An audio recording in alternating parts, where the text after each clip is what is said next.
So if I can now introduce Rabbi Dr. Nathan Lopes Cardozo.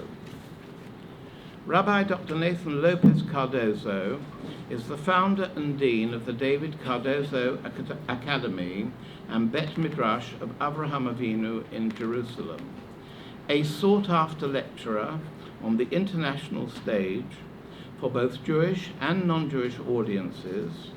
Rabbi Cardozo is the author of 13 books and numerous articles in both English and Hebrew.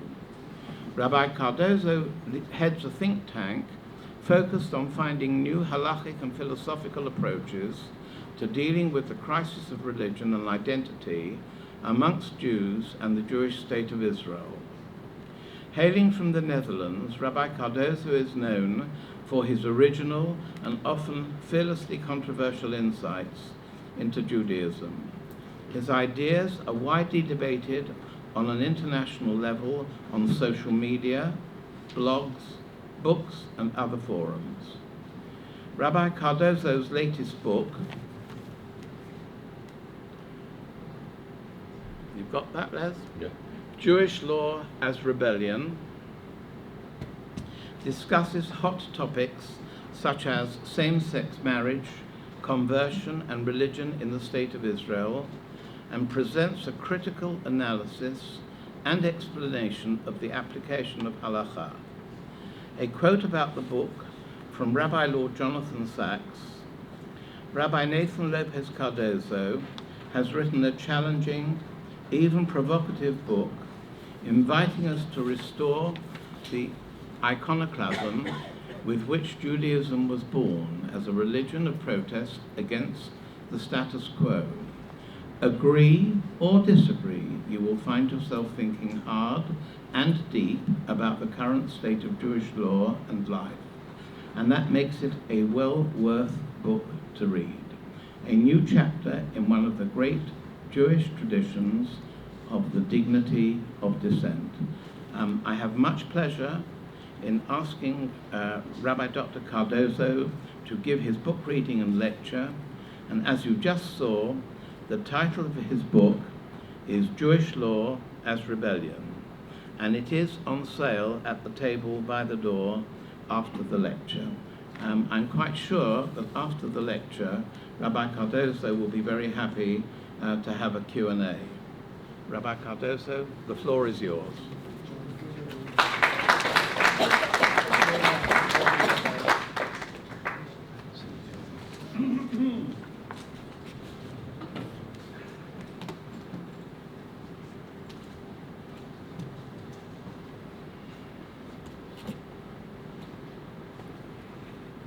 Erev Tov, everybody. Can you hear me? Yes. Yes? Good.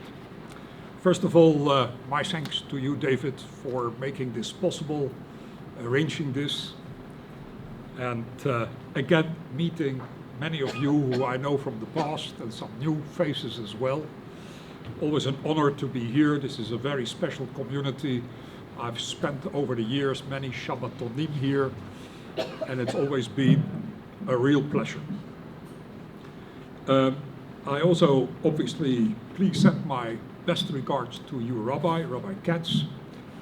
And I also want to thank especially family Hirsch, sitting over there, our good old friends, Ernie and Linda, and all of you.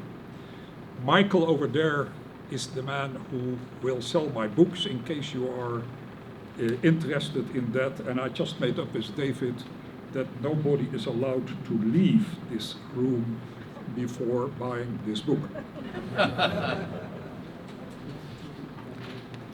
Friends, over here to the side are some essays of mine which you can take for free. There are many more. If you go to my website, www.cardozoacademy.org, you will find at least 600 different essays, many videos, many audios, and whatever else there is to be found on there.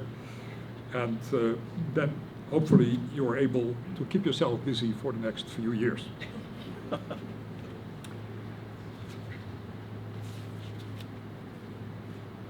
I want to make it clear that tonight I want to speak about the topic which I have discussed before in many different ways in this community. But actually, before I do that, in case you would like to receive my weekly thoughts to ponder, I'm told that about 50,000 people now receive this every week. Then just put in your name over there, and there's another sheet over here. Doesn't cost any money. Just fill in your name, and obviously be very careful about how you fill in your email, because one little dot and it will disappear in space somewhere. The topic which I want to discuss tonight relates obviously to my book, my new book, which is creating quite a lot of discussion here in Israel and beyond. We are actually trying very hard to get it translated into Ivrit. There's great interest in that, and we hope that we are able to fulfill that mission. Let me tell you a little bit about the book, and then I will develop the book actually beyond what is being written, because in the meantime, obviously, that's the way how it should be, one keeps on coming up with new ideas which were inspired by my own book. Sometimes you agree with yourself, sometimes you disagree with yourself. It's only logical, and that is the way how it should be. And I want to share some of that information tonight with you.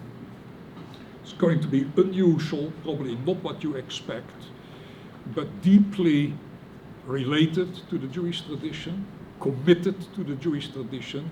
And I want to make it very clear that, in my opinion, all what I have to say is completely within the misgaret, as we call it in Hebrew, within the parameters of what Orthodox Jewish tradition is all about. To be quite honest, I have no clue what the word Orthodox means, because the truth about it is there was never such a concept as Orthodox Judaism. It is something which was created after the Reform community came in existence about 150 years ago. Before that, it was called just the Jewish tradition, or as we call it in Hebrew, Yahadut. And that is my life work and my life commitment. Over the many years that I've been studying the Jewish tradition, and I've learned for about 12 years in Haredi yeshivot, and I know that world inside out, I realized that actually the Jewish tradition is even much more beautiful than what I heard in these 12 years, or what I studied within these 12 years.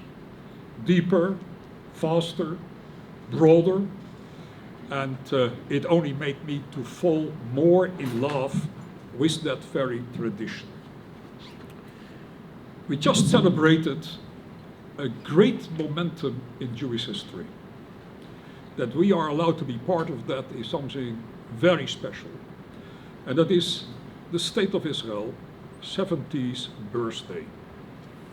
Our grandparents and great-grandparents have been waiting for that for 2,000 years. And you and I had just the great zechut, the merit, to be there just at that time.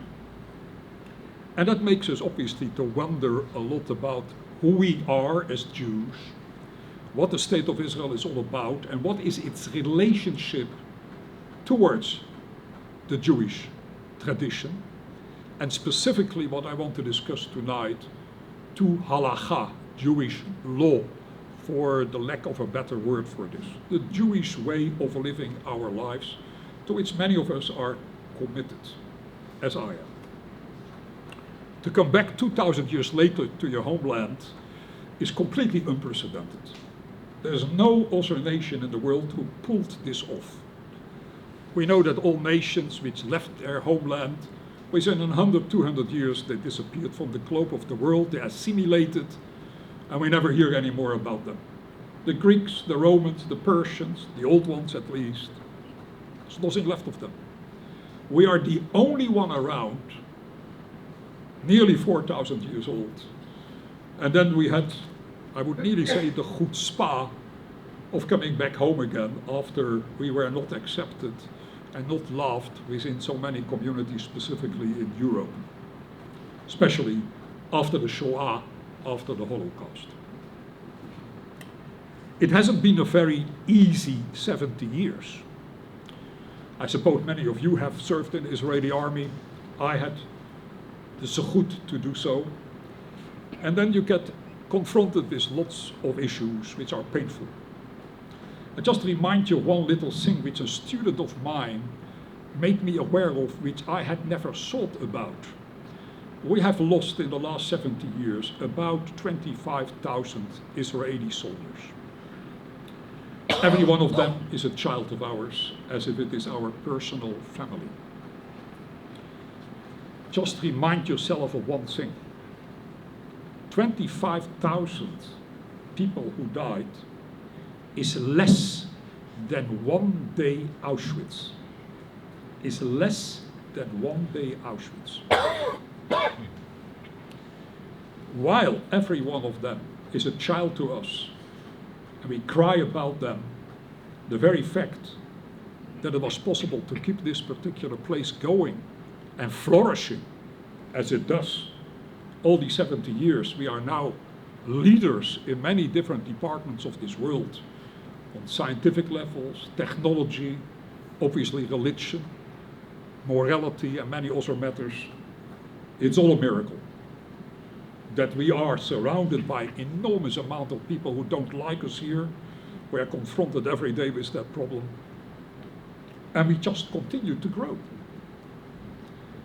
We have lots of children in this country. We are getting stronger and stronger. While we are possibly the smallest nation in the world, we don't even make up 1% of mankind. And we outlived all our enemies.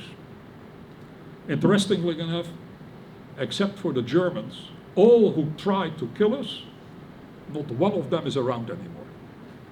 As if there's a rule in history, if you touch the Jews, on the end you're going to pay the price. We are here constantly in war.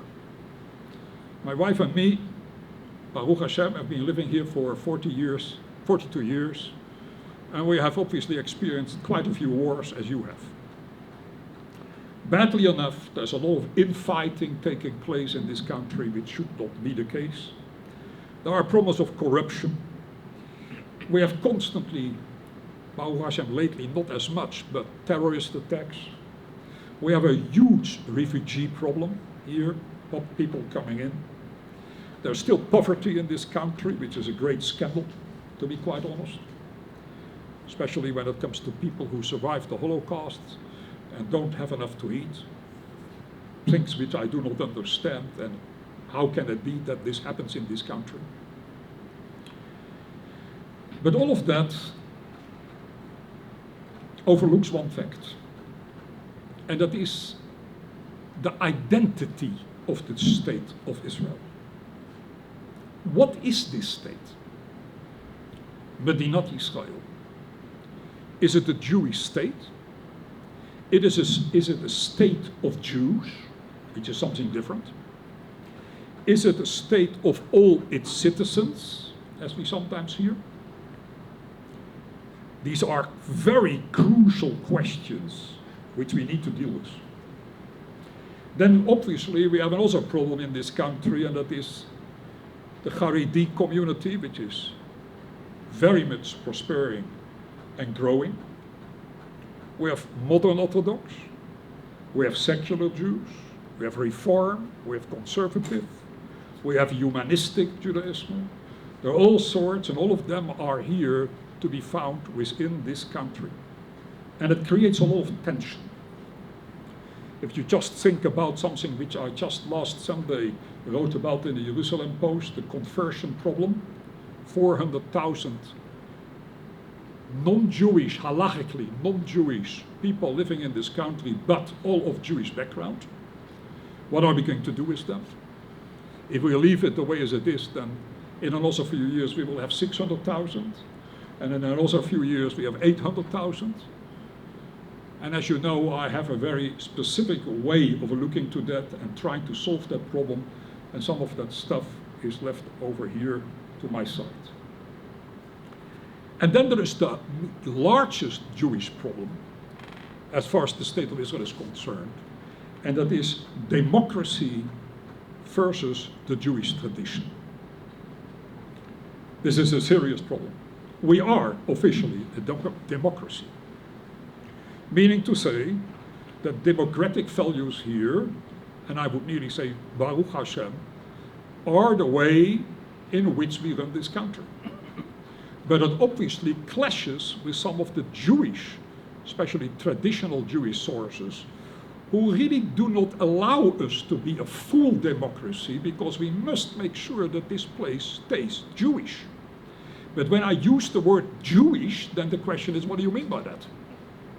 And there are many different interpretations about that, from left to right and from right to left. The reason for that is, in my opinion, is the following. And it's very important to remember this.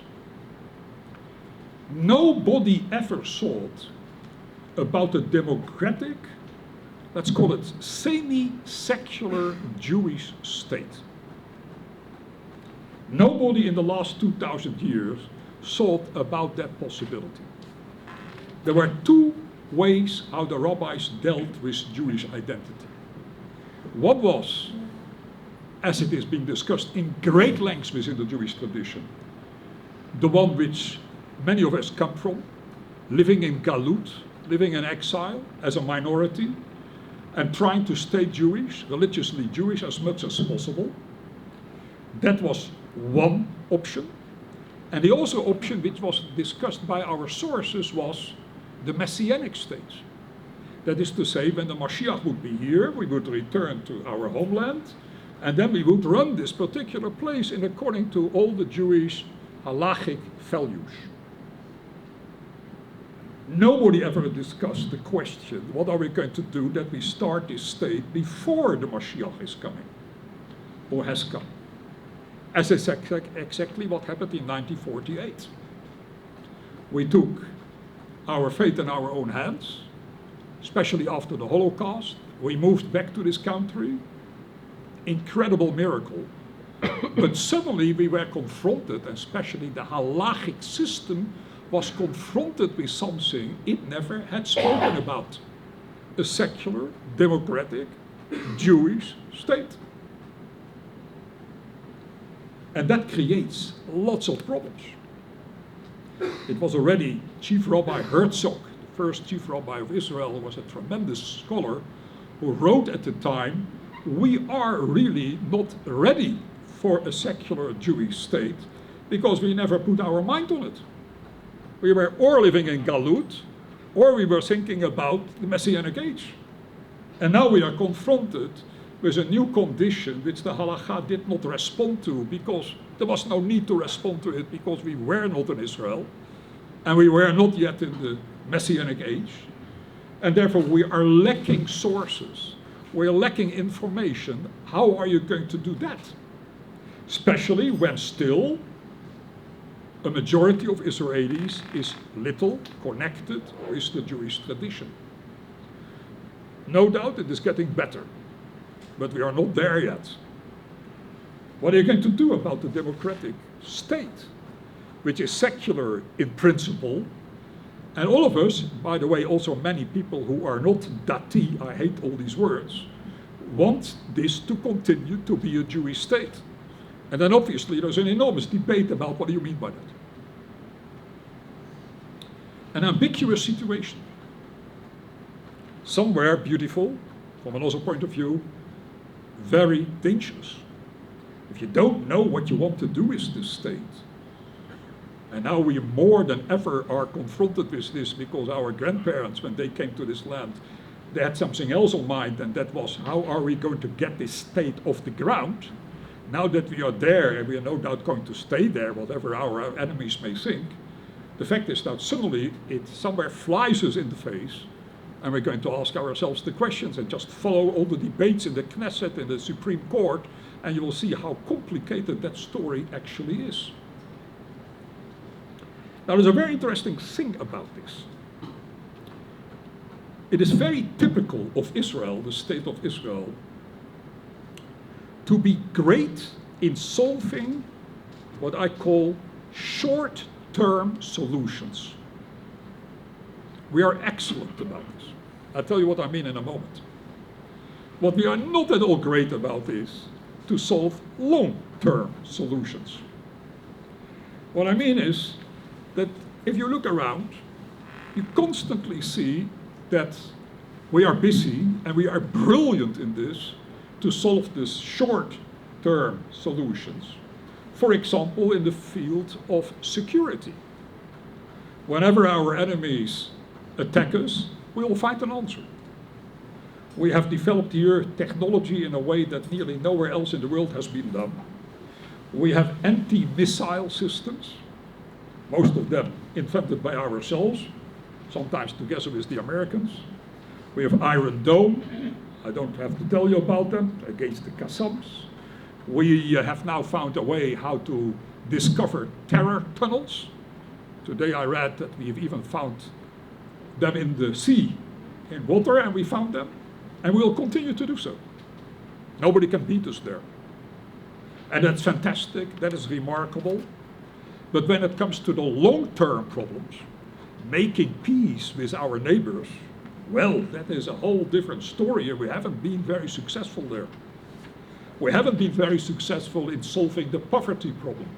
We haven't been very successful, badly enough, about all the infighting which is going on. We haven't been very successful about solving the problem between the Orthodox, the Reform, and the Conservative. If you just think about the scandal around the Kotel HaMa'aravi, and I've written about that as well, and there's some pages over here where I can tell you what I think about this just shows that when it comes to long-term problems, we are not very good, at least not at this moment. The same is true about halakha. Halakha, we have fantastic solutions on a short-term basis. We are able to overcome many issues. If you think about the aguna problem, which is a major problem in this country, I suppose we all know what that means. When we speak about the mamzer problem, also a huge issue. When we speak about Shabbat technology, anybody who has served in the army knows how complicated that sometimes happens to be. What we do there is exactly what Israelis do in general. We solve the problem on a short time basis. It is like putting a plaster over a wound, and say, you know, we found a solution to the problem, and then suddenly another situation comes up, and we forgot about that, and the plaster doesn't work anymore. It's like taking an aspirin, an Acamol, you put it in your mouth, it works fantastically till the pain comes back. And this is the way how it mostly of the time it works today within the halachic world. We'll find solutions, but they are not final, they are not on a large-term basis. And it will always haunt us. And we will always have to go back to the plaster and to the aspirin and ever getting to the real stuff where perhaps we will need to look if we really want to solve these problems. Serious issues. Then there is another issue here, which is very closely related. How to keep the halakha relevant to the world in which we live today, and especially to the state of Israel. How to make sure it inspires. How to make sure it is meaningful. Many of our children walk out on the Jewish tradition. Why? They did not fall in love with it. In many ways, it became not important to them any longer. They go, as the English expression go, off the derech. They're leaving that particular community, and that is a tremendous tragedy. And we need to ask ourselves, why does that happen? How can it be that something as beautiful as the Jewish tradition and as beautiful as the halakha cannot inspire these young people to say, well, I'm actually very proud about being Jewish, and I'm very proud to be a halachic Jew, and I want to live by that. True, on one side, things are getting better, although there are some side problems there perhaps, which I will come later to. But in general, we haven't solved that problem. And as I mentioned before, we have 400,000 non-Jews walking around here from a Jewish background. And many of them would like to become Jewish, but are honest enough to tell us, I will not be able to be a full shomer mitzvot, to keep every law. It's too hard on me. And what is happening at the moment, at least in the official mainstream rabbinical world, is that we reject them. That we basically tell nothing to be done, which only will mean one thing. We are actually only increasing assimilation that way within the state of Israel, which really could become at a certain moment extremely dangerous when more and more of these people will start to marry us, or our children better, and we will have more of non-halachic Jewish Israelis in this country. Many of them are serving in our army. Many of them love to be Jewish. They just don't want to say in front of the Beit Din, the rabbinical courts, I'm going to keep everything, because they feel that they're lying and they're hypocritical, because they know they won't do it. What do you do about this? These issues are the issues which I discuss in this book.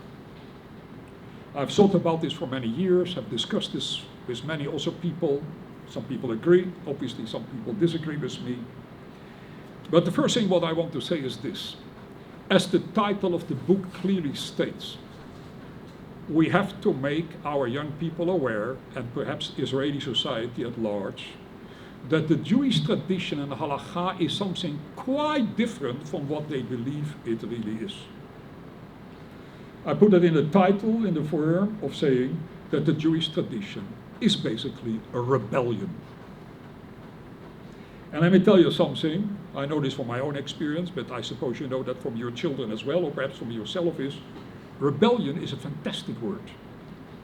The moment you get your children to feel that they are rebellious, they will go for it. The moment that you tell them that they have to go and do whatever they're being told to do, you start to lose them. The Jewish tradition is a rebellion, starting with the first and greatest rebellious Jew ever around, called Avram Avinu, a few thousand years ago, who then brought this to his children, Yitzchak, Yaakov, and so on, all people who stood up against the world of their days and protested and said, this is not the way how to live your lives. There is more to this life than just whatever you are at this moment living for.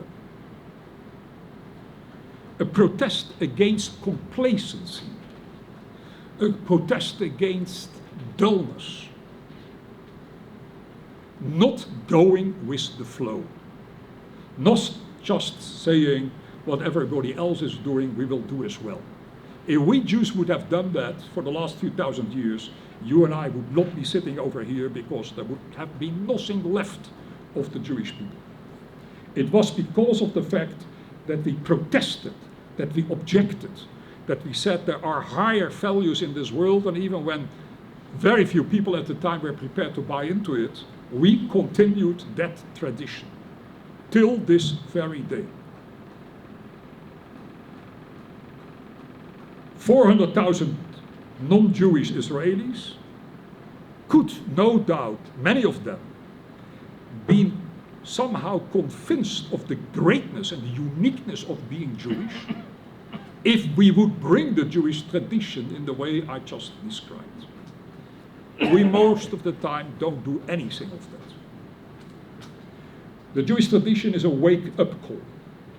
It is asking us not to take life for granted, not to take our Jewishness for granted, because there is nothing in this world which should ever be taken for granted. Everything should be seen as a surprise, as an amazement, and a moment of tremendous reflection to say, how tremendously great it is to be Jewish, and above all, the mission which we have towards the rest of the world.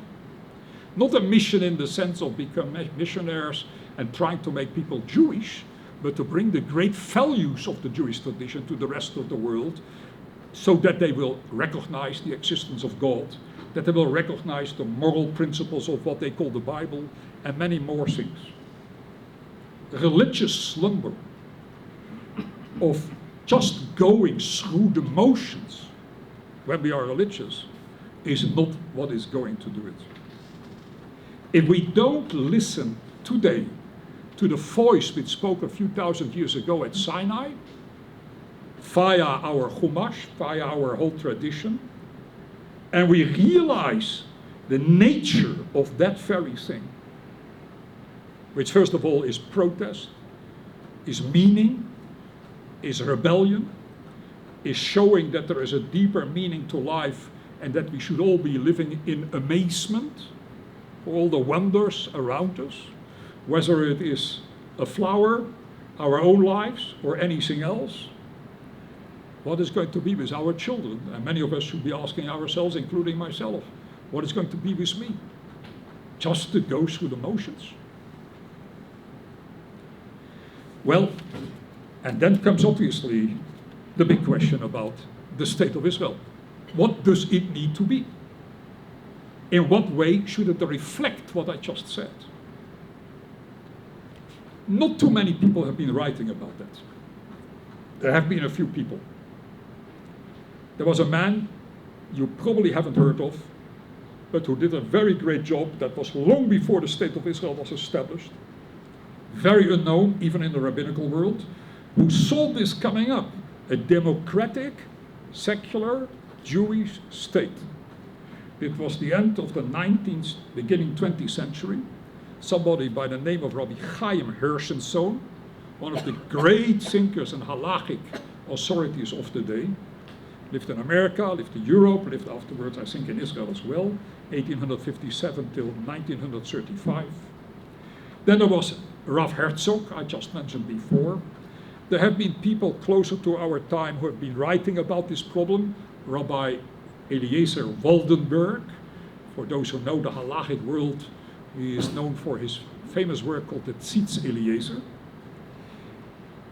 And then there was another person by whom I am very influenced, and I'll tell you in a moment more about that, somebody who lived his last years in this country, a very unusual thinker, Orthodox thinker, and halachic authority, by the name of Rabbi Eliezer Berkowitz, who was originally from Germany, came to America and later moved and came on Aliyah here, who has written in great lengths about the tremendous challenges which the state of Israel puts in front of the halakha. And he came up there, I'll tell you more about it in a moment, with finding some very important solutions. But I want to go to one particular person you probably have also not heard about. In fact, not so long ago, I had not heard about him, who I consider perhaps one of the greatest ever around in the last few hundred years. And that was somebody who lived from 1856 to 1924. This is all before the State of Israel. Who saw the State of Israel coming into existence. He was called Rabbi Moshe Shmuel Glassner. Now you have to understand who he was. He was a Haredi rabbi, with that exception that he was a very fiery Zionist who constantly said at that time, remember that, there is only one solution to European Jewry, and that is get back to Israel. Long before the official Zionist movement started to move forward, also it was already there at the time, but he was one of the strongest people who clashed constantly with the other rabbis exactly about that point. Because while all the other rabbis said, we don't want to have anything to do with Zionism because it is built on secular principles, he said, yes, that is true, but it's your own fault. You should have been there before they came into existence, or they came up with the idea of a Jewish state, because after all, for the last 2,000 years, we have been praying for the state. And all the sources are there that we need to go back to the land of Israel. That is what we say every morning, every afternoon, every evening. So let's put it into practice. And the rabbi said no. And he said, one day we are going to pay the price for it. And I don't have to tell you how right he was. But he was a Gadol Hador, as we call it today. One of the great people of the time. And he was very close to people, I don't know if you know these names, Rabbi Chaim Ozer Grodzinski, who was the Posek Hador, the great halachic authority in Europe. Tremendous man. Another man, also very known as the Meshech Chochma, most important person, Rabbi Simcha HaKohen. And then there was obviously our famous Rabbi Avram Yitzchak Kook, the first chief rabbi, or actually the last chief rabbi of Palestine, as it was called before the state of Israel was established. He was very close to them. And he kept on speaking about this fact. A, we need to go back to Israel. Now, speaking at the beginning of the 20th century, long before the Holocaust. Number two, we have to take hold of this country in a way that we straight away infuse it with Jewish values, including halachic values, but it does require that we rethink halacha, because now that we are back in the land of Israel, or when we are going to be back in the land of Israel, we will be confronted with issues which we have never thought about the last 2,000 years. Halacha afterwards developed in Galut, in exile. And exile is a totally, radically different condition than the land of Israel. Living in our own country and feeling at home. Now let me tell you something about this Zionist Haredi. He had a long beard and he had a big black kippah, and he was considered at the time, even by his opponents, as one of the greatest rabbinical authorities around. But they disagreed with him when it came to Zionism. He wrote a work which now gets a little bit more popular, which is called in Hebrew Dor Revi'i, the fourth generation. I won't tell you why he called it by that name.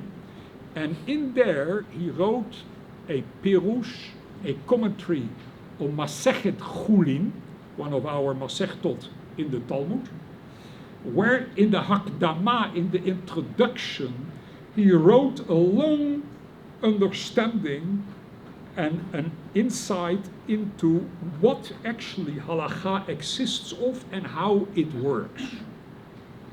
And there he makes some very interesting observations. He asked the following question, and just try to think with me.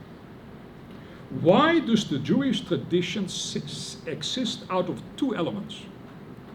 Torah shebichtav and Torah shebal peh. The written Torah, the 5 books of Moses, as we call them, and the whole Torah shebal peh, the oral Torah, which we now know via the Mishnah, we know via the Talmud, the Yerushalmi, the Jerusalem Talmud, and so on. He says, why was that at all created in the first place? Why is a text not good enough? And then he says the following, and it's quite remarkable and it is quite unconventional, but he proves his point left and right from all sorts of different statements coming from Chazal, from the rabbis and the sages of Israel. He said you have to understand, there was a law, quite known, that it was forbidden to write down the oral law. That was absolutely forbidden. Everything had to be communicated from father to son, from mother to daughter, from teacher to student, but it was not going to be written down. This was at the time absolutely forbidden. He says, why? He says, for a very good reason. The moment you start to write something down, you freeze it. You start to make it stable, but you put it in time and it can't move anymore. Anything that is written down, once it's been written down, and I also know about that. You can't do teshuvah afterwards about it because it's written down. The moment you write something down, you can't go back and say to the editor or better to the publisher, no, I want you to take this out. The book is already out. And that's very dangerous because that makes a book stagnant, any book. Because it is always placed within the world and in the time in which it was written. The sages were very well aware of that. And they were very concerned about it. And they felt that that is the last thing what should ever happen to Jewish tradition. He says because it constrains the Jewish tradition to develop in a way which is, let's call it organic, that it can develop in according to the needs of the moment, which in 100 years' time will be quite different from what it was 100 years earlier. And anybody who has any understanding of the whole concept of the Torah Sheba'al Peh knows how true that is. Then he says, remember one thing. There was a whole period of time when nothing was written down besides the 5 books. But these 5 books, they really do not decide on Jewish law. We never pasken, as we say in Hebrew. We never decide Jewish law about what is written in the Chumash. We do that in according to what the oral law says about it. If you just think about Shabbat, how you and I keep Shabbat, 99% of that is oral law. With one exception, and that is that the oral law at a certain moment, and when was that? Very important to remember, the moment we were thrown out of this country 2,000 years ago, the sages understandably said, we better write this down before it gets completely lost. And that's what they did. And then, and I use here more or less the words of Rabbi Glassman, a terrible thing happened. And what was that? The Mishnah. A terrible thing. Because the Mishnah was the first move stagnating and freezing Jewish law. It got written down, it became final, it couldn't develop anymore, at least not at the time when this was all written down. And he says that created an enormous amount of problems because what it meant was that much of what the oral law originally was somehow left behind. Besides the fact, which is a fact beyond any doubt, that we also lost a lot of the oral law. Because many things are not mentioned in the Mishnah.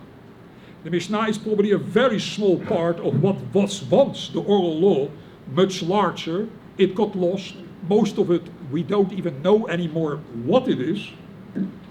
The only way how we can still find something of that is back into the Talmud, because what does the Talmud try to do? The Talmud tries again to unfreeze the Mishnah, because there you get the debates. In the Mishnah there are a few debates, Beit Shammai, Beit Hillel, and a few more like that, but the real debates start to come about again in the days of the Talmud. But then another strange thing happened. He says that was a great thing, because again it opened up the discussion about and the development of oral law. But then we got a rule, and he maintains that there is no such rule ever to be found within the Jewish tradition, that after and with the closure of the Talmud, the Talmud took about 400 years to write. After that, there suddenly became a rule to say that you could not challenge anything anymore, what the sages had written in the days of the Talmud, or said in the days of the Talmud, and there's again a closure. And that closure basically continued till this very day. The Talmud has the last word. There are good reasons for that, because after all the Talmudic sages were great people, had tremendous knowledge, were deeply religious people, who understood quite well what their responsibility was. But whoever came up and actually said that once the Talmud was written up, there was nowhere anymore to move forward, and we are completely now left with this information, is basically, in according to his opinion, making a mistake. It is again stagnating the Jewish tradition in a way which was never meant. Was it necessary? Yes, but for very bad reasons. Galut, exile.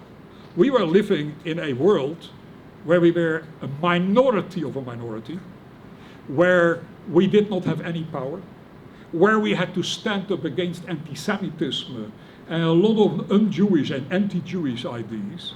So therefore there was a need that suddenly we said, you know, we better make up our mind how we are going to survive exile. What do? You codify Jewish law. Because now there is a need by which all of us are somehow going to live by conformity. If you want to build a Jewish community, you need conformity among its members. Because if everybody does something else, you will not have a community. And if you have a community which is so small and you're surrounded by often an anti-Semitic world, you are not going to survive.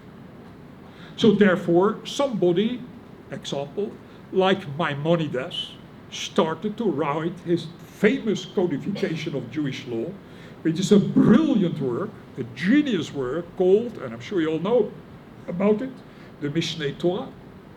If you think about this work, which still till this very moment, all great scholars, Jewish scholars in the world are completely taken back by that work, of its originality, of its seder, the way how it was step by step developed, the beauty of its language. I remind you of the fact, if today somebody would have to write something like the Mishneh Torah of Maimonides, you probably need a few hundred rabbis working on it for a few hundred years, and then you still won't have what Maimonides produced. And then I remind you of another thing, which we know from a letter of Maimonides, that he wrote the Mishneh Torah at the time between one patient and his next patient. He was a doctor. He had little time to write. So the 5 minutes in between, he wrote the Mishneh Torah, which is absolutely remarkable because there's nobody who would ever pull anything off today. But what happened was that Maimonides did away with the organic development of Jewish law. He finalized it. He said, this is the halakha. And he did it brilliantly. There's no doubt about it. In fact, he nearly never mentions minority opinions. He never nearly mentions differences of opinion. He is the one who is koveya, as we say in Hebrew. He will decide, and no doubt he has more knowledge than anybody else, but he is the one to decide, and to my total surprise, and I cannot explain you why he wrote that, in his Hakdama, in his introduction to the Mishneh Torah, he writes, now that I wrote the Mishneh Torah, you don't need to learn Talmud anymore. Which is an absolute surprise. Because what he did by that, he took the music out of the Jewish tradition. He took the possibility of developing it beyond out of the Jewish tradition. He stagnated it, and I say this with the greatest amount of respect for him. Who hasn't got the respect for Maimonides? He was one of the greatest we ever had. But the price which we paid for that, which he may or may not have been aware of, was that once he, because of his incredible standing within the Jewish community from the very beginning, remember he was also a great philosopher, he became so overpowering great that few people were prepared to take him on. At the time there were people who strongly objected against the Mishneh Torah. There were people who said, and I quote these people, who is he to decide on Jewish law? We disagree with him. Some of these observations you will find in the Mishneh Torah on the side around the Mishneh Torah, and Baruch Hashem, at least we have them. But there must have been many more objections against it, and I remind you that the Mishneh Torah was burned by Jews, religious Jews, because they felt that this was completely against the whole spirit of Jewish law. And when Maimonides on top of that started to write his very, very famous Moreh Nevuchim, the Guide for the Perplexed, which is deeply influenced by Aristotle, by Aristo, and therefore very deeply Greek. We know, by tradition at least, that on his matseva, on his tombstone, was written one word, min. Min means apikores. Min means heretic. Heretic. How do you dare to write something like that? Then later on, there are all sorts of different stories about it. We don't know what is really true about it. Somebody said, impossible that we allow this to be on the tombstone of this great man called Maimonides, and they removed it. But we know it was there. And we understand also why it was there, because many people said, who is he to decide? We straight away agree that he was one of the greatest ones. But here he has done something which runs against the very spirit of the Jewish tradition. That Maimonides did that, I fully understand. We were living in exile. We needed a code, a codification, where we would all circle around. We needed to build big walls around us against the non-Jewish world before we would assimilate, and therefore codification was necessary. And then many hundreds of years later, 17th century, it happens again. The Shulchan Aruch, the Codex of Jewish Law, which we still use today, on many occasions, which does not again, or not anymore, discuss anything which is about Israel. Maimonides still discusses Israel as an option. He speaks about the Shemitah year, he speaks about the Yemei HaMashiach, about the Messianic age. He still has this broad idea about the Jewish tradition, even so it got stagnated. When Rabbi Yosef Karo, the great Rabbi Yosef Karo, who was also a tremendous scholar, started to write the Shulchan Aruch, he focused purely on Galut. He doesn't speak about Shemitah, he doesn't speak about Yovel, he doesn't speak about all the things which only apply in this country. Why? Who would ever need that? It would only be needed again in the Messianic age, so we'll see then by that time how to deal with it. At the moment we need to deal with the facts down here on the ground, which is Europe, which is Poland, which is Spain, Portugal. Let's focus on that. But it again meant to say that the codification ultimately led to stagnation. And that is, says Rabbi Glassman, one of the greatest tragedies in Jewish halachic history. Why? Because what happened was that instead that the halakha continued to do what it always did, open to discussion, different possibilities, developing it far beyond, but obviously on principles which we believe came from Sinai, which is in itself a long story, I shall not go into this now. That all stopped to take place while we were living in Galut. How bad is this? It was good for Galut, but it was very bad for the state of Israel. Because what it meant was that when we came back to the state of Israel, we were suddenly confronted with a problem of an halakha which was developed on the very foundations of Galut, of exile. It was thinking in exile terminology. It didn't think about possibilities, what would come up over here. And we have lots of issues over here, as I mentioned before, which at the time may have been issues which we could plaster a plaster over it. We could take an aspirin. We would have not so many problems. We didn't have to run a country. We didn't have to run an army. We didn't have to run our own affairs. It was all left in the hands of the non-Jews, and we were sitting on the side and did our little thing within the Jewish communities, as many of you come from and I come from as well, in my case in Amsterdam. It became a religion. There was Christianity, which lived its life, and there was the Jewish tradition, which lived its life. Surrounded or around the synagogue, the rabbi, and for the rest, we were citizens of this world, but there was never a Jewish government anywhere. There were many Jews who served in different governments, like in Holland, like in non-Jewish governments, like in Holland, like in England, in America. But to run a Jewish state, like we have to do since 1948, was totally and completely absent. And therefore, Rabbi Glassman says, how could we ever, on the basis of that, develop an halakha which is organic, which is original, which is natural, the way how it was originally meant, when it was not all codified and not all stagnated, if I may use that word for a moment, so that we now can apply it on a whole different, radical different situation. And that is the state of Israel. We haven't done that. Rabbi Herzog at the time warned for this. Some other people warned for it. It won't work. And what we now see is that it doesn't work. And now the question is, what are we going to do? The answer obviously is that we will have, and this is far from easy, to go back to the original oral Torah before the Mishnah and to see what happened over there, because that is still an oral Torah which is much more authentic than anything which we had afterwards.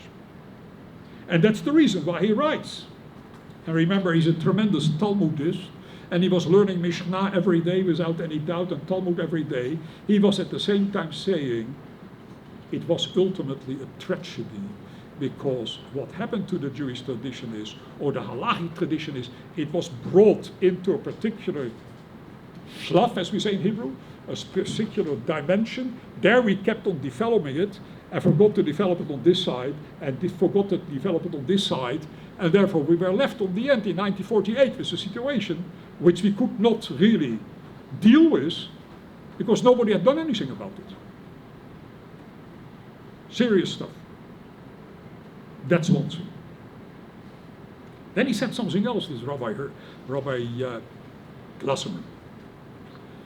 Here this is highly original. He says you have to understand that there is an other issue as well. And that is, the Mishnah is an emergency measurement. It had to come about for reasons I just told you. But then he says, you have to take something else into account. And I hope you understand what a chidush this is, what a novel idea this is. He says, remember one thing.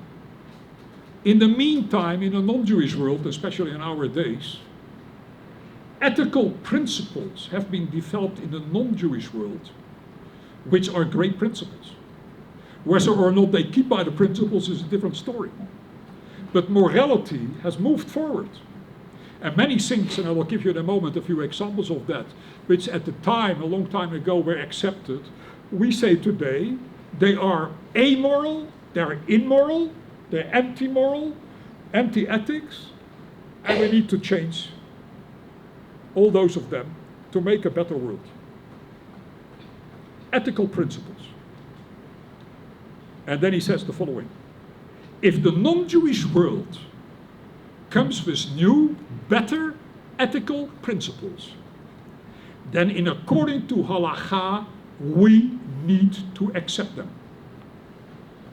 Don't come and tell me, no, we don't have to accept anything from the goyim, because if the goyim tell us that, there is nothing to it. No. If they come up with real great ideas, then we should somehow introduce that into the halachic system. And he says, we have always done so. And suddenly it became forbidden. And nobody knows why. Except that the Jews had such, obviously for good reasons, such a bad experience with the non-Jewish world, that they basically said, let the non-Jews say whatever they have to say, we won't any longer listen to them. But he says that won't work. He quotes a Gemara, a Talmudic statement, very interesting, long story, the Sanhedrin 59a, where it says, where the question is being asked, is there something which is forbidden to the non-Jew and is permitted to us? In other words, the non-Jew is no longer allowed to do that, but by our code, we are allowed to do this. He gives some examples which now are a little dated, so I'll give you some examples what I'm thinking, I'm sure about, that he would fully have agreed with that. Take, for example, the following question. You and I today, I hope so, take it for granted that you can only marry one woman. How did we get to that? Jews used to have many women. Just think about Tanakh. Many of them had quite a few women. There was nothing wrong with that. Who is the man who makes an end to this all? Rabbeinu Gershom, as you all know. Why did Rabbeinu Gershom suddenly come with this ruling? Which was accepted at least by the whole of the Ashkenazi community, not completely with the Sephardi. I'm a Sephardi, but I'm still married to only one woman. He says the reason is very obvious. The non-Jewish world had decided that you can only marry one woman. It is ethically much better. Because there's always strife between two women who are married to the same man. We see this already in Tanakh. Just think about Leah and Rachel. It is not a good situation. For whatever reason, the Torah permitted it. But once the non-Jewish world says, we are no longer allowing this, Jewish law cannot continue and say to the Jews, you can continue to marry two women. No. Why? For a very good reason, says Rabbi Glassman. Because they were right. And the moment that the non-Jew is right about this, it is a better society when only one woman is married to one man, and not like we had it in the days of Tanakh, then we need to accept that. And that is the reason why Rabbeinu Gershom started to make that point, and it got accepted by nearly the whole of the Jewish community. But it was an hashpa'ah, as we say in Hebrew. It was influenced by the non-Jewish world. He would not have gone this on his own if it would not be a fact of life around us among the non-Jews which we are living. Think a little bit further with me. This may sound a little radical, but it is clearly what he is indicating here. Today, we consider women equal to men. It is engraved in modern jurisprudence. A woman in principle has the same rights and the same duties as a man has. It's part of democracy. It's part of a better world. Nobody can deny that. In the past, women were looked down on as inferior. And that was true about Jewish law as well. True, we treated our women much better than the non-Jews. We secured them. Just think about the ketuvah, which we sign under the chuppah, a kind of life insurance for her in the case that her husband walks away or he dies. Nobody, by the way, had anything like that. This is the first form of insurance ever to be known in the world, and it came from us. The ketuvah. So we definitely did much better with our women than everybody else did. But it cannot be denied, and that is true to more or less this day, that still she stands on a secondary level. And you know quite well what problems that creates for our society today. What are we going to do about this? Think about the following. Something which comes up every day. If a woman wants to get divorced, she needs to receive a get from her husband. And if he doesn't give it, she's stuck. Just a woman, suppose you read about it a few days ago, was freed after so many years of struggle. If I ask you, is that ethically defensible? I suppose you will agree with me. No. Why can't a woman walk out on a marriage if she has got good reasons and her husband misuses his power over her, very often asking for a lot of money before she would get her get, which is completely unjustified. It probably, I can't say this for sure, did not happen in the past a few hundred years ago, because there was a certain understanding among husbands that if a woman had the right to get a get, she would get it. But today, in a whole different society, where men often want to take revenge on a woman, and by the way, sometimes it's the opposite is also true when a woman takes revenge on a husband. There are lots of issues here, and they are sometimes extremely complicated. The fact stays that it is very strange that the Torah says that this is only a one-way story. A man is able to give a get to his wife. A wife cannot give a get to her husband. What did the sages do about it? Now here I'm going to say something, and I want you to think about it. There is, you will understand in a moment why I'm telling you this. There is a discussion by Maimonides why it is that there is something like sacrifices in the temple, or altogether sacrifices in the Jewish tradition. In the temple, Sefer Vayikra, Leviticus is full of examples. Maimonides in the Guide of the Perplexed, in chapter 3, or better in the third part, chapter 32, discusses that and says something outrageous, but so interesting. What does Maimonides say? This is probably the most famous observation in the Guide of the Perplexed. He says you must know that korbanot, the concept of sacrifices, is really not very Jewish. It should not have been in the Torah. So how did it get in? Says Maimonides, I tell you why. Our forefathers, before they became Jewish, before they believed in monotheism, were all used to bring sacrifices to their idols. This was a way of religious life. They believed in that. You want to somehow make sure that the idol will go your way, bring a sacrifice. Says Maimonides, is this what the Jewish tradition is trying to tell us? That we want to influence God and say, you know, we won't bring you a nice sacrifice and then you do what we tell you to do.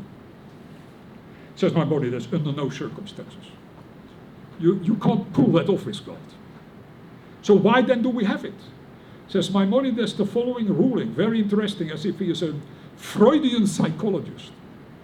He says the reason is because if God would have told the Jews at the time of Sinai, that they were no longer allowed to bring any sacrifices, because it really does not belong in the Jewish tradition, the majority of Jews would not have been able to live with it.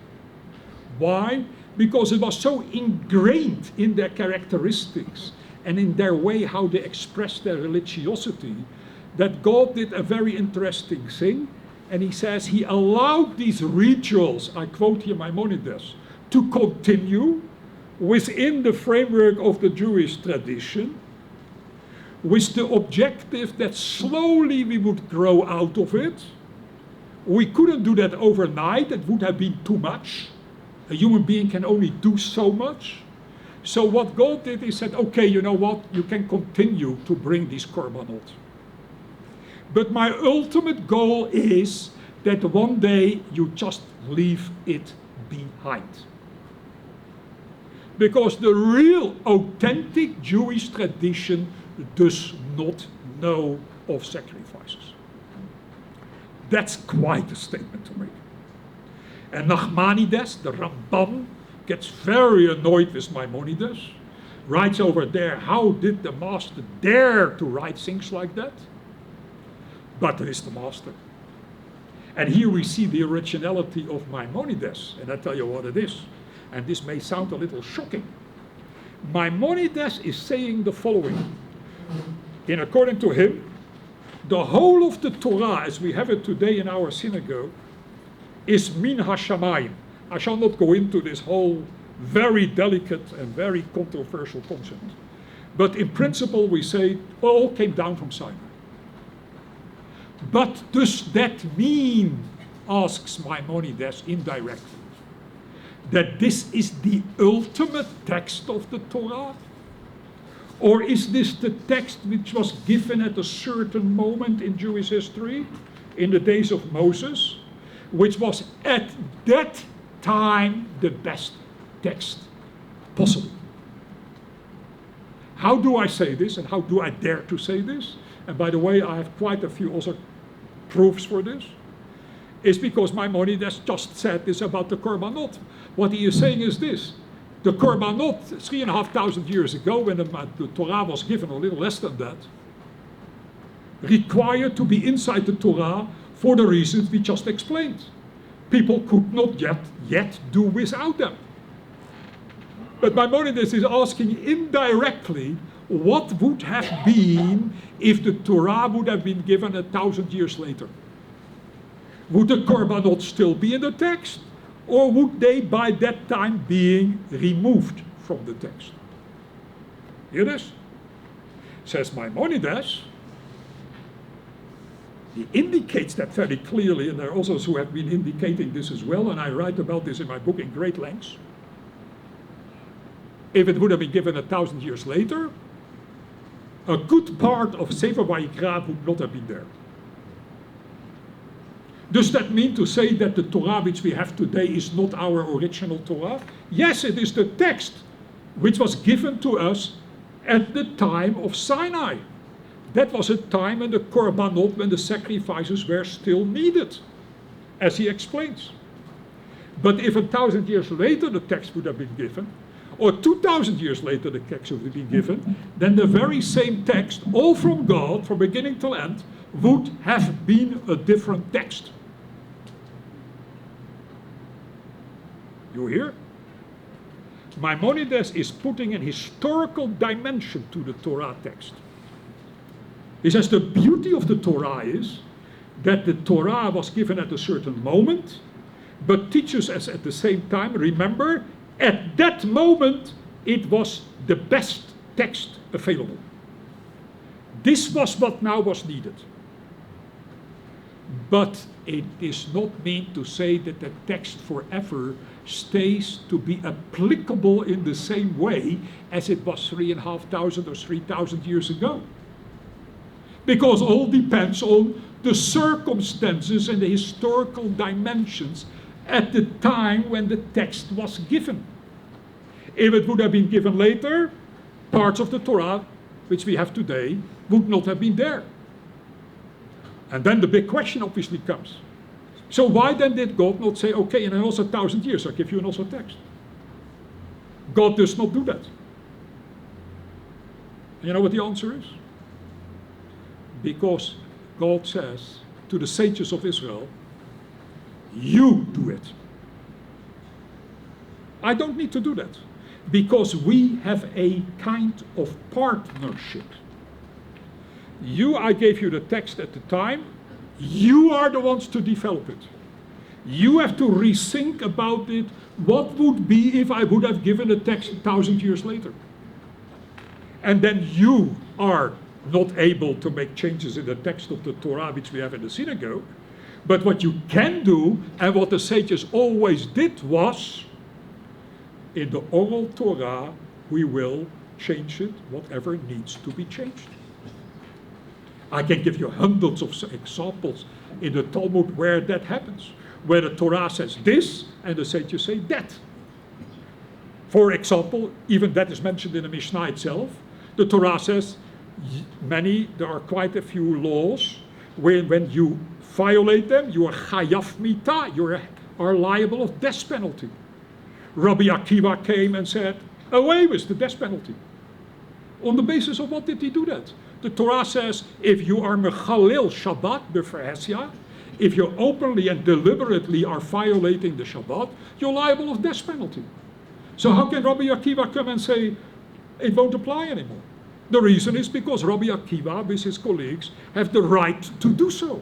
Because Rabbi Akiva said the following: what would have been the case if this Torah would have been given in a later date? Would death penalty still work?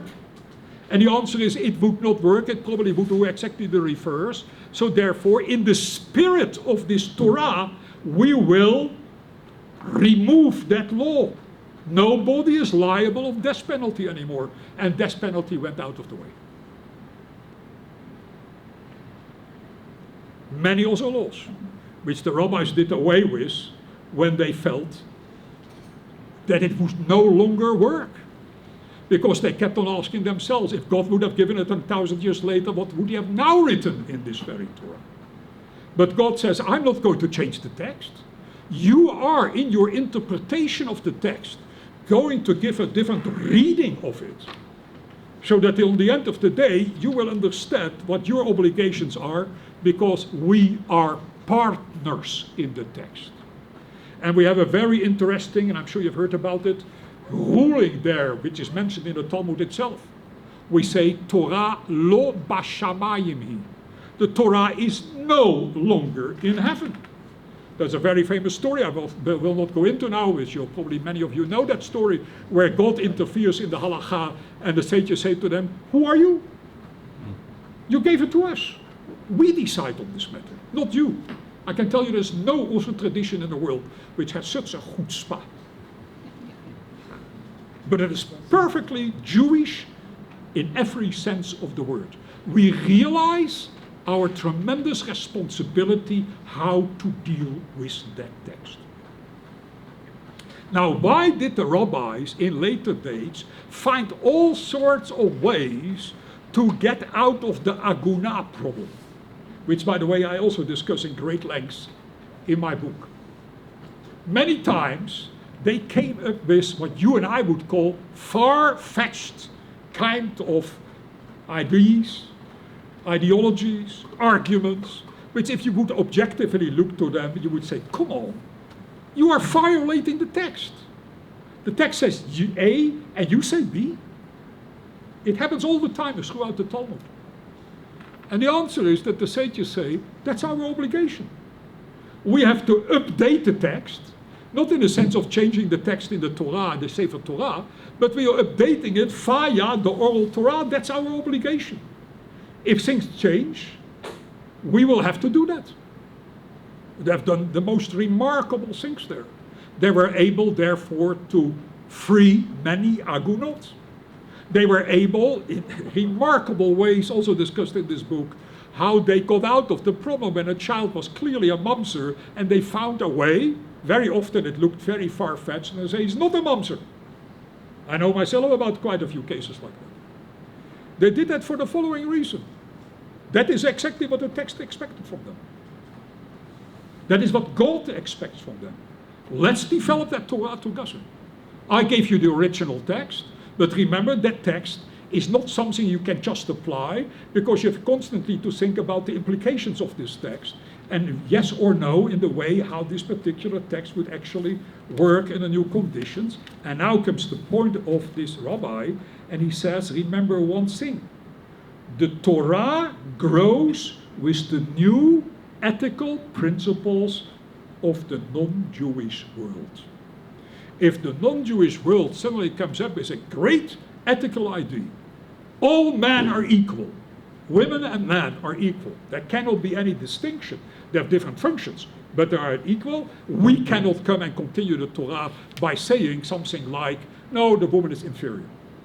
What they did not do, and I must be honest with you, I do not really know why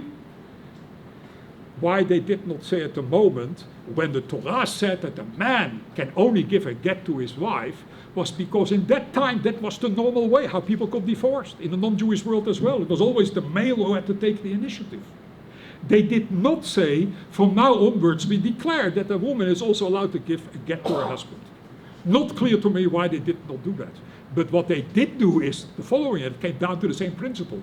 If the principle is properly applied, we make the life of the husband so completely impossible that he has no option but to give the get.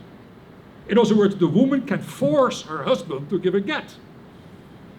The reason why that does not happen today is because we are sometimes much too nice to these husbands. We put them here in Israel in jail, but the Torah asks for something else. Lashes. Makot.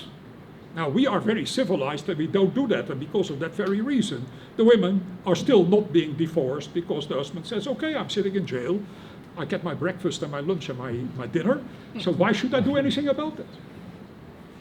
And therefore there is no doubt something to say for, it sounds highly uncivilized, But if this is the only way how you get a woman to get a get, is by saying to this fellow, or you give her a get, or you get lashes till you give the get, it would work perfectly. Why? Because of one very good reason. That was the original purpose behind it. So you see how it works. I'll give you another example.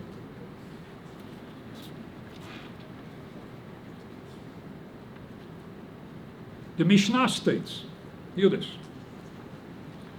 if on Shabbat a fire breaks out in your home, can you violate Shabbat, throw water on the fire to stop burning down of your house? Says the Mishnah, no, you cannot do that. You have to let your whole house burn down to pieces. Comes the Rabbi Moshe Isserles, living in Poland, and says, but wait a moment, that is only when the non-Jewish world will not get upset with us. Because if they live next to us, and therefore their house also starts to burn down, we will have a lot of anti-Semitism, and we can't allow that. That's dangerous because they may take revenge on us. Therefore, you are allowed to extinguish that fire on Shabbat. Ask Rabbi Glassman, and what are we going to do in Tel Aviv, where everybody is Jewish, where we cannot use the argument that the Goyim next door will get upset with us? Yeah, the Jews will get upset, but that's a whole different story. Says he the following. He says, in my opinion, you can also extinguish that fire on Shabbat in Tel Aviv. And there he comes with a remarkable argument. He writes about it, Tzarich iyun gadol. It needs a lot of investigation. But then he comes out and he says the following. Hear this. Constant poverty is worse than being killed. What he means by that is this. Somebody has a property. That's all what he has. His house, as many of us have. It burns down. By that you lose $500,000. You don't have a penny anymore. And your whole life is ruined. Including your wife and your children and your grandchildren. He says, the only case where you're allowed to extinguish fire on Shabbat is sakanat nefashot. When somebody is in danger of life. He says, I'll tell you something. If somebody has his house burned down and he's left without a penny, that is sakanat nefashot. Why? Because you've destroyed the man's life. And he is of the opinion that it is worse than being killed. Because if you live in that poverty and you are unable to look after your family, and the pain which it arises, many people will probably say, I better die than I have to see what is happening to my family. So therefore he says, in Tel Aviv, at least he indicates that, he doesn't mention Tel Aviv, it didn't exist yet. He says, therefore I am of the opinion that this law doesn't apply anymore today. Why not? Because we know that you are ruining a complete family that way, and that was never the intention of the original oral Torah. And I could give you many more examples where he does that, or what I can think of, where these matters are becoming of tremendous importance. It is all depending on one fact, and that is that times have changed, that our ethical standards have changed, that we always saw in Jewish law, Orthodox Jewish law, this is not Reform, this is not conservative, this is Orthodox Jewish law, which will develop accordingly, and he keeps on pushing that to the extent that therefore he says, and that's part of this whole story, the only place where we can do this properly is in the state of Israel. And the state of Israel didn't exist at the time. He was one of the first ones to think about the possibility. Incredible, interesting advice and observations. It gives us a different perspective about what the oral law is all about, or let me put it in different terms. The halacha, hear what I say, since the day that we left Israel 2,000 years ago, came into what I call a waiting mode. It had to wait. It couldn't develop anymore. And therefore it became terribly defensive. Let's keep the goyim out. Let's build big walls around us. Because that's the only way I will survive, and they were absolutely right about that. But that is all halakha for exile. This is not halakha for the state of Israel. Waiting mode, defensive. So Rabbi Berkowitz, who I mentioned before, was one of the first ones to say this, and I'm sure that he took this from this Rabbi Glassman, by saying, you can no longer apply this. We are out of the waiting situation. We came back to Israel. And that is a whole different story, and therefore we need to rethink the halakha, or better what we need to do, we have to go back to the real halakha, the authentic halakha. Not the halakha which has developed within Galut, which was actually a misrepresentation of what the halakha was all about. Now friends, I could speak for hours about this, because it is obviously of tremendous importance. I just want to mention one more thing about this, and that is this. Beside all these matters, and I make a little bit of a step which is perhaps a little bit too large, but I hope you will, if you read my book, you will understand what I'm trying to say.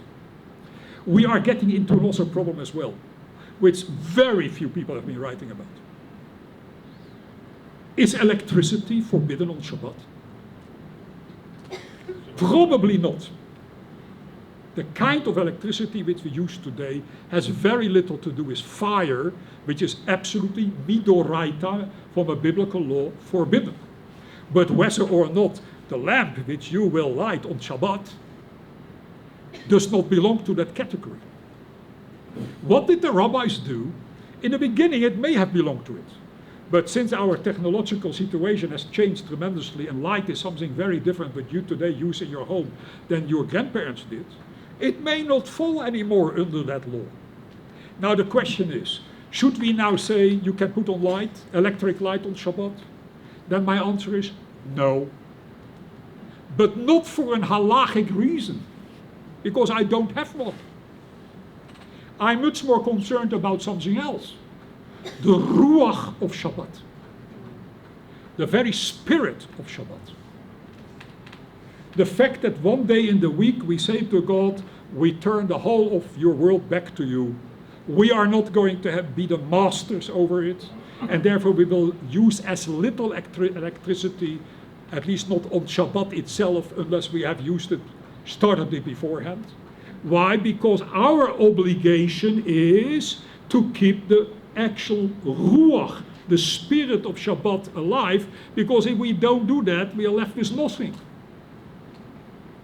I predict that in a matter of time, they're probably already there, I don't know for sure, you can go to shul by car without violating Shabbat. The car will automatically come in front of your house. The car will automatically open the door. You have a Shabbat clock in your car telling you that at 9 o'clock or 8 o'clock in the morning it has to come right in front of your home. It opens up the door. There's no person there who's a driver. And it's already completely installed everything, and it drives you to Shabbat. It will again open the door. You will walk out. You have not violated Shabbat. Which will mean that in a matter of time you can have Yerushalayim full of cars on Shabbat and nobody is violating Shabbat. The same will be true about your computer. Today, as you know, I suppose you know that, and it's very bad, young Dati Leumi, and perhaps not only Dati Leumi, young people in America are taxing each other on Shabbat. Is this forbidden? By halakha, I'm not so sure. It needs more.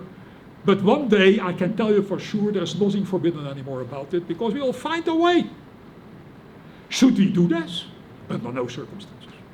Why? Because I can tell you the following. I can put together for you a whole lot of responsa written by the rabbis over the last few hundred of years. I will use all of them, and you can do all your work on Shabbat. You can drive around. Who knows, perhaps you can take a flight to America as well. You will not be violating the Shabbat, and there is nothing left of Shabbat. So what now needs to happen is the following. We must make sure that we are not looking into Shabbat only from a purely halachic point of view, but above all from an ideological point of view. How are we going to keep the Ruach of Shabbat alive? And the answer is, don't put light on Shabbat. I wouldn't think of it, even when it is absolutely permitted. I would not go into such a car because I know I ultimately destroy the whole idea of Shabbat, the ideology of Shabbat. And so I can think about many more things. This is most important. And I predict that this will happen. And if we keep on saying, well, the halakha permits this, nothing will be left of the Jewish tradition. And that's not because the halakha itself is here at fault. It is because we are only thinking in purely halachic terms without thinking about the ideological background, the music behind it, the colors behind it. And if we don't teach our children about that, they obviously will walk out. I would also walk out. So we will have to, it's a big word to say, and perhaps it is too big to say, we will have partially to de-halachize halakha, put more time into the ideology to make sure that we don't do all these things which in pure halachic terms would be permitted. There was a very great rabbi by the name of Rabbi Yosef Mashash. I wouldn't tell this to anybody outside Israel, but here I can tell the story. Rabbi Yosef Mashash was the chief rabbi, the Sephardi chief rabbi of Haifa. An extremely original halachic thinker, tremendous halachic knowledge. And he says the following. Don't tell this to your friends in Goedslaarens. There is absolutely no reason for an eruv. You can carry anywhere, with or without an eruv. Why, he says, and he brings fantastic proofs for this, and I haven't seen anybody who was able to undermine his arguments.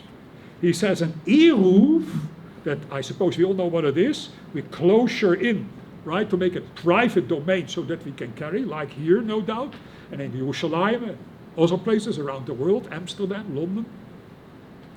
He says you don't need it at all. Why not? Because if you carefully look in the law says that you are only allowed, or better, you're not allowed to carry in a domain, which we call in Hebrew a Carmelite. A Carmelite is not a public domain, and it is not a private domain. It is something in between. According to the Torah, you are allowed to carry in a Carmelite. But because in the olden days, next to the Carmelite, there was a public domain where you are definitely not allowed to carry, the rabbis made a gezerah, a rabbinical ordinance, saying, since we are afraid that you will walk into the public domain where it is absolutely forbidden, we will now say from now onwards you need an eruv in the Carmelite. We know quite well that according to the Bible you can also carry there. The only place where you're not allowed to carry is in a public domain. But because we are afraid that you will walk into the public domain, we will not permit you to walk without an eruv in the Carmelite. Says Rabbi Mashash, there's only one little problem. Nowhere in the world next to a city is there a place which is called the public domain. Doesn't exist at all.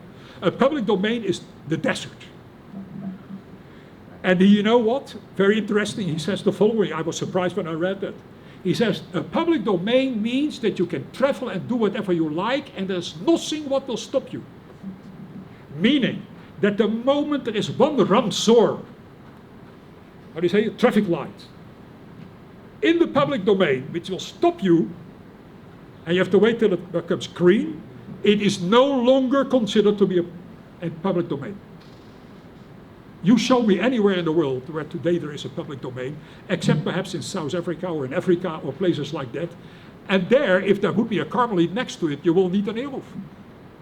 But he allowed in Morocco, from where he originally came, and where they could not build an eruv, he said, I will permit you to go and carry in the Carmelite without an eruv for the very good reason that there's really no reason anymore for it.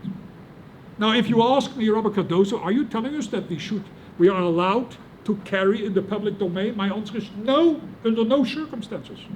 You know why? Because, and I once spoke about this here many years ago, there is a fantastic idea why we don't carry on Shabbat. I have no time to go into this now, I wrote about this. It is very important not once in a week to carry. There's once in a week a need to carry only yourself. There's a form of authenticity. So therefore, don't carry. If you ask me, is this purely built on halachic principles? The answer is no, because Rabbi Mashas has basically undermined them. But Rabbi Mashas would definitely tell you, don't carry. Why? There's an ideology behind that. We shouldn't lose out on that. And so I can continue for hours. I finish with one thing, and that is this.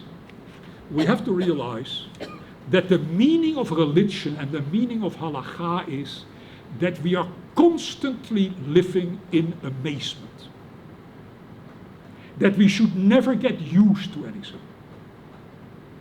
That we should not take life for granted. We should not take the Jewish people for granted. We should not take the state of Israel for granted, because there is nothing to be taken for granted. It is all wondrous. It is all amazing.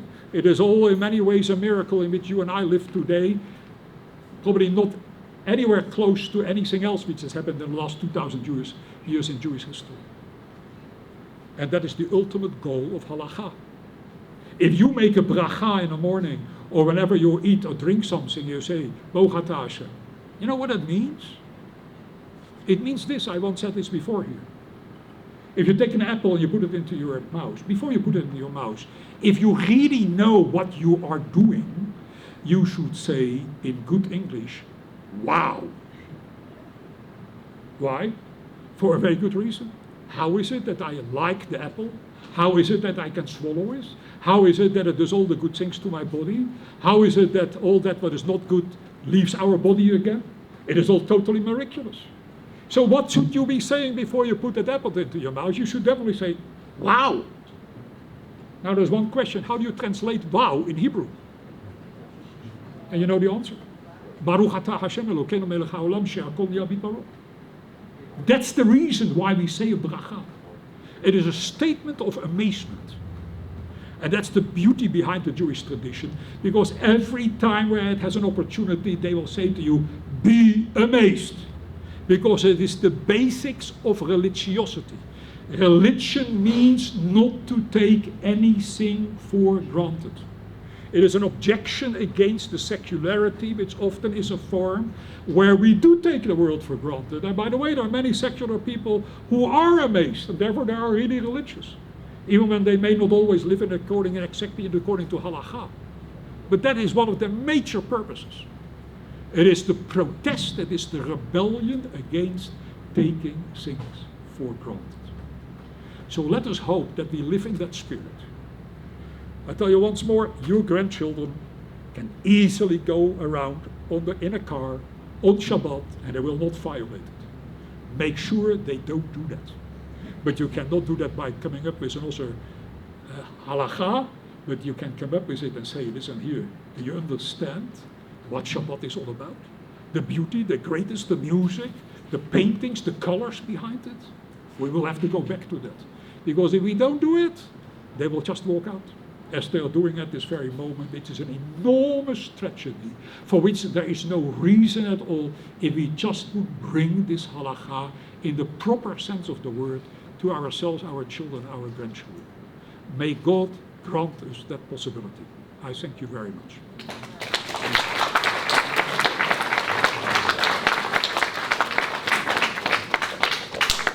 So if there are any questions, observations, disagreements, please. What do you think of liberal Judaism, reform, conservative, other ways outside of being Orthodox? Well, first of all, I think that we have to define exactly what liberal Judaism is, which is not so clear at all because there are many forms of it. I do not agree with one thing with them. I have many of my colleagues are Reformed, and I speak with them, and I speak with them on a regular basis, or write with them on a regular basis. What I object against, as far as the Reform is concerned, is one thing: when they do away with biblical laws. That I can't accept, because to me the Torah is a holy thing. If they come up with a different interpretation of that what the Torah says, I can hear that. If they just do away with it, sometimes they do, sometimes they don't, I have a problem with that. But I do say something else, and I want you to hear this well. I think it is high time in this country that Reform, Conservative, and Orthodox sit together and solve some of our basic problems. First of all, about Giur. Secondly, about divorce, about Chatunot, about getting married. And I think that there's enough flexibility within the Halakha to do that. And the reason why people don't do that is out of fear. And let me tell you something else, because I know a lot about this. It is not just the fear of the Orthodox. It is also the fear of the Reform to suddenly come to the conclusion that they may have had it wrong as much as the Orthodox sometimes have it wrong. It goes both ways. And I have been sitting on panels like that where the real fanatics were the Reform and not the Orthodox and not me. So this is a complicated story, but it is high time that we do that, because in this country we need to solve some basic problems. What is at the moment happening with Giur in this country, and I wrote about it in the Jerusalem Post last Sunday, is absolutely scandalous that people who are half Jewish, for lack of a better word, and who would like to become but cannot completely commit themselves to every Jewish law. I can give you hundreds of sources which would permit that. And if the Rabbanut tells me it is not permitted, then they are not telling the truth. Yes? We have a problem in our shul concerning people who are deaf. Who are? Deaf. Deaf. And the problem is that many members want to install a hearing loop into the shul. Our rabbi actually is in favour of it. And he was a rabbi in London, and he said that Diane Earnshaw was very much in favour, and that many Orthodox synagogues in England now have hearing loops, and that can be used in Shabbat. Our rabbi would like to do this, but the rabbinate in this area refuses to allow it. What can be done? Don't listen to the Rabbanut. Plain. I know for your rabbi this is going to be a problem. He doesn't want to run against the whole Rabbanut over here. It is more a matter of power, forgive me for saying so, a matter of politics, than it has anything to do with halakha. If Diane Earnshaw, who I personally know, says that it is fine, then it is fine. And that is the end of the story. But what I think you should do, you should encourage your rabbi to allow it, and you have to stand behind him. Don't let him fight this fight alone on his own. It's your responsibility that he is able to do this. Because he is in a very difficult position. You are not in, I'm not in, I'm a completely independent rabbi. I don't care less what the rabbinate says. I have respect for them, but then when it comes to this, absolutely not, because I know just as much as they do, if not more. But you have to have the courage. But courage can only be built if your rabbi has a lot of people behind him who will stand up for him in case he gets attacked. And he will get attacked. And you will have to get out with your name under it and say, we stand behind our rabbis. He is our rabbi, not the chief rabbi, nobody else but this rabbi called Rabbi Katz. And therefore we will do it. It's not Rabbi Katz, it's the other shoulder. Oh, sorry. I'm afraid I've lost you at the end. You said that on Shabbat, certain things would be permitted halachically. We shouldn't do them because it goes against what you call the ruach of Shabbat. I don't know how you would define the ruach of Shabbat, because you said that you once wrote about why people shouldn't carry on Shabbat. But of course I carry on Shabbat. Right? Most people here carry on Shabbat. There are a few of them who don't put their talit Friday night and take a Moshe Shabbat, but I carry my talit to shul on Shabbat because there's an Erev in Netanya. Correct. Okay? And so I carry on Shabbat, and I carry everywhere in Israel because there's an Erev everywhere in Israel. Now I understand in some neighborhoods in London there's an Erev, in other neighborhoods there isn't an Erev. The same goes in New York. So if the Ruach of Shabbat is not to carry, so then why do we have an Erev which allows us to carry? Because sure. To use the same idea, there's a big debate in Israel about public transportation on Shabbat. So maybe it will be possible very soon to have autonomous cars or buses, which will allow transportation on Shabbat, and then we won't have the problem. It'll be halakhically correct. Would that be going against the rule? No and yes. I tell you what I mean by that. Coming back to, can we first to the first case concerning carrying. The reason why the rabbis instituted the Eruv, and according to the Talmud it was Shlomo HaMelech who did that, King Solomon, was exactly for good reasons.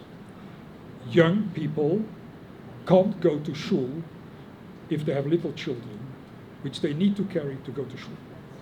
The rabbi said, we will have to find a solution to this, Eruv.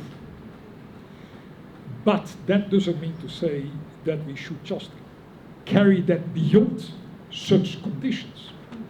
I have said many times, I've said this also to Rabbi Ehrentoy, when Rabbi Ehrentoy introduced the Eruv in London. I once said to him, I said that in front of a community there, I said, okay, once in 4 weeks, don't carry. Why? Don't lose the idea that there is tension in the halakha between practicality, the children. You want to take to shul, you want to go to shul, and you don't want to be isolated. That's the reason why the Eruv is there. But at the same time, there is also value, and they are no doubt clashing. You have to find a middle road. And a middle road would be, okay, use it when you need to go to shul, when you're children, but once in a while, perhaps only the father or only the mother, don't carry. Why? Because there is a great ideology behind it. I'm very serious about it. I myself do this also. Anywhere in Israel today you can carry, right? But it is good sometimes to say, there is an idea behind that. Let me for one Shabbat keep that particular case. Concerning transportation, I wrote about this a long time ago in the Jerusalem Post. Perhaps I think I have some of these over here, where I said, there is a way today that we could perhaps create a kind of a tram. I was speaking first of all about Jerusalem, which is run in according to all the halachic principles of Shabbat. It will be very little problem for the people in technology to develop that, so that people will be able to go to their parents or to go to the hospital when there's somebody in hospital. Let me create special Shabbat trams, colors, looking different from the weekday, so that we keep as much as possible the Shabbat Ruach alive. But because we need to make sure that many of these people can go to their parents, let's do that. I also suggested that we should open restaurants on Shabbat in Israel, which are running according to Shabbat, where when you walk in, you can get a cup of coffee, you can get a piece of cake. You don't have to pay. If you want, you can pay beforehand, you can pay after Shabbat. Or a big company will say, okay, we will sponsor that. We have Bnei Akiva people who run that restaurant, because there are people out there, especially the not so religious people, who can't go anywhere on Shabbat because most of the restaurants are closed. In fact, we tried to do this. Hear what I say? We tried to do this. And who stopped it? The Rabbanut.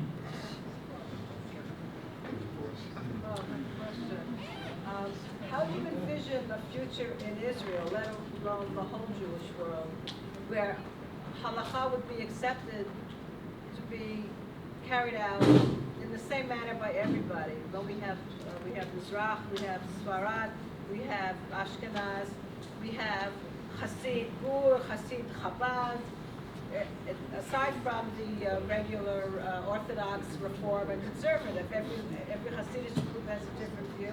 We have Marit Ayin, also, which is a concept that you see someone else walking down the street and he's not doing what you think should be doing, and causes embarrassment, let alone halachic problems. Well, the differences between the Hasidic, the Sephardic, and all communities is not so much about halakha as it is about minhag, custom. Let them keep their own minhagim. I'm a Portuguese Spanish Jew. I keep the minhagim of the Portuguese Spanish Jews. But when it comes to matters like halakha or like the case which you just brought, then we have to sit down together and work this out. I think that today many cases of Marit Ayin don't apply anymore. Why? Because the situation has changed. There aren't no one person. You know, today milk, many forms of milk are parf today.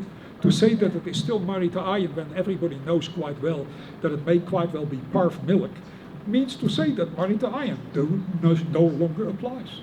And we can do that on many other cases as well. The biggest question is who's this we, that we sit down and who's the authority to decide? whether- Nobody is the authority, let me say something very dangerous, but you. All right, that's the way it is That now. what I mean to say is that very often what we see in the Talmud as well is the people ultimately decided what was acceptable to them within the framework of halakha, and once that was accepted, the rabbis had to go along with it, speaking about democracy.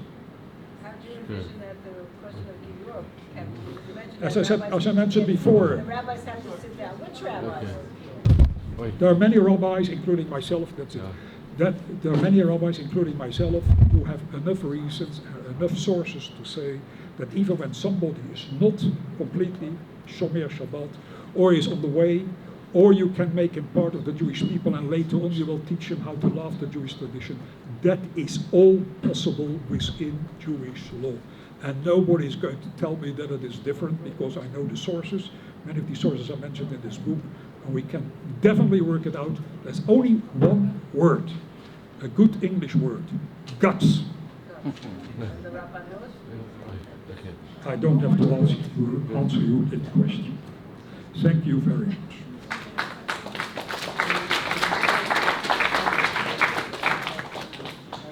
And also the Ladies and gentlemen, it's time to say thank you to Rabbi Dr. Cardozo for an amazing evening. And I'd actually like to use his words to thank him. The first word is wow, of course. And the second word is that he has given us thoughts to ponder. And those who read his regular work, Thoughts to Ponder, will recognize what an amazing thing it is to have another perspective, to start thinking of things again. That's without in any way, hopefully, infringing the halakha. So thank you very much indeed, Rabbi Cardozo. Thank you very much for coming this evening. And finally, we always here have a presentation which we like to make to our lecturer. So Rabbi Cardozo, if you would come up, please. The presentation, this certificate is presented by the McDonald International Shul with grateful thanks to Rabbi Dr. Nathan Lopes Cardozo in appreciation for his lecture, Jewish Law as Rebellion. Thank you very much indeed. For that, thank you very much. Thank you, everybody. Oh yes. We've also got this on. Yeah. Okay. Right?